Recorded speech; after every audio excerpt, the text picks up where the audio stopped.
मैंने सबको आगाह किया था कि आगे भारी मुसीबत आएगी, लेकिन लोगों ने ध्यान नहीं दिया। भजन ही एक ऐसी तलवार है जिससे मुसीबतों से लड़ा जा सकता है। वो मालिक जो सतलोक में बैठा हुआ है और वो जो यहाँ आकर उस मालिक के पास पहुँचने का रास्ता बताता है, दोनों में कोई अंतर नहीं। ऐसे महापुरुष सब प्रकार के समर्थ होते हैं,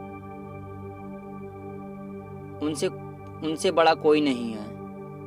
वे मालिक के बोध में, उसकी शक्ति में, उसके ज्ञान में आते हैं और जीवों पर दया करके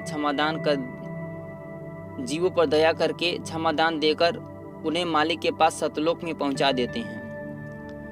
जो महात्माओं से प्यार करते हैं उन पर उनकी दया हो जाती है।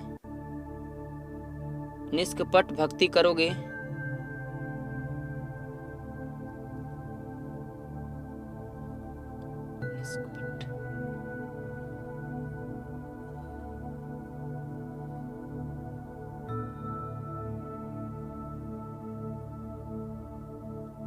निष्कपट भक्ति करोगे और प्यार करोगे तो तुम्हारे परमार्थ का रास्ता सरल हो जाएगा।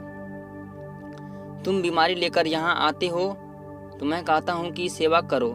सेवा भी एक दवा है। तुम सोचते हो कि मैंने तो कर लिया, फिर मेरी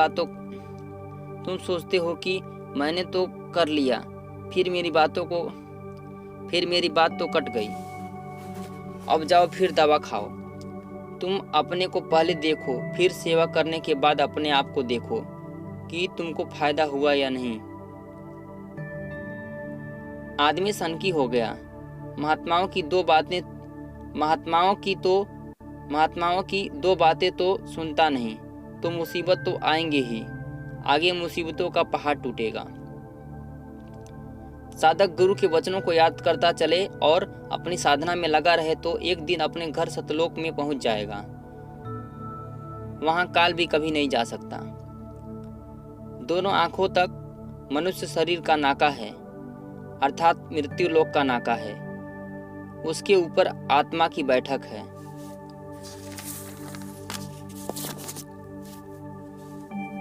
वहीं कर्मों का बोझा जमा है। आत्मा जब नाम को सुनेगी तो कर्म साफ होंगे, और जब यह उलट जाएगी तो उधर ऊपर जमीन होगी और नीचे आसमान होगा। स्वर्ग और बैकुंठ में 14 लोक हैं। मुसलमान इनको 14 तबक कहते हैं। वहाँ के एक लोक में हजारों मृत्यु लोक जैसे लोक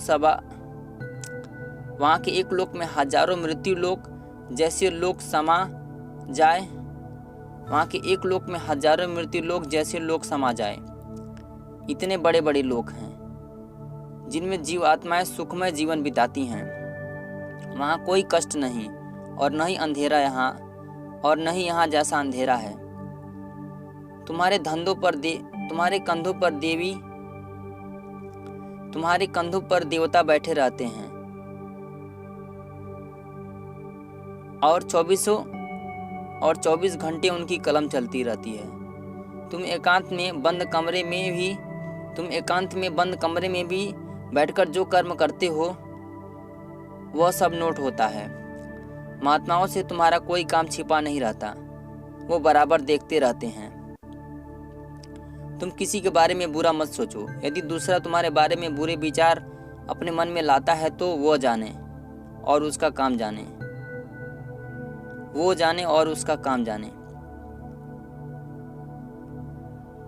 जिस तरह से तुम संसार से प्रेम करते हो, उसी प्रकार यदि तुम्हारा प्यार गुरु से हो जाए तो परमार्थ का आत्मकल्याण का रास्ता आसान हो जाता है। बाजार में कोई चीज नहीं मिल रही है और तुम उसका फायदा उठाकर 10 रुपए की चीज को कई गुना दाम बढ़ाकर बेचो तो यह एक बेईमानी है।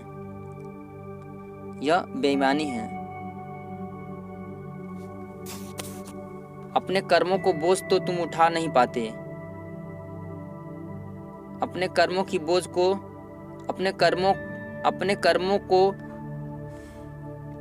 कर्मों की बोझ तो तुम उठा नहीं पाते हो, तो संग दोष में पढ़कर तुम दूसरों का बोझ अपने संग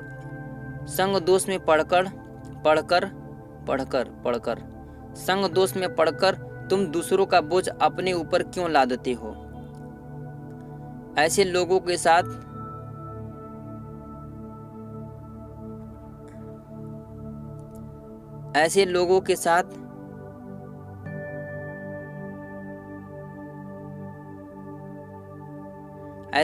का साथ करो जो शाकाहारी हो, हिंसा ना करते हो, सदाचारी और नैतिकता का जीवन व्यतीत करते हो। जय गुरुदेव।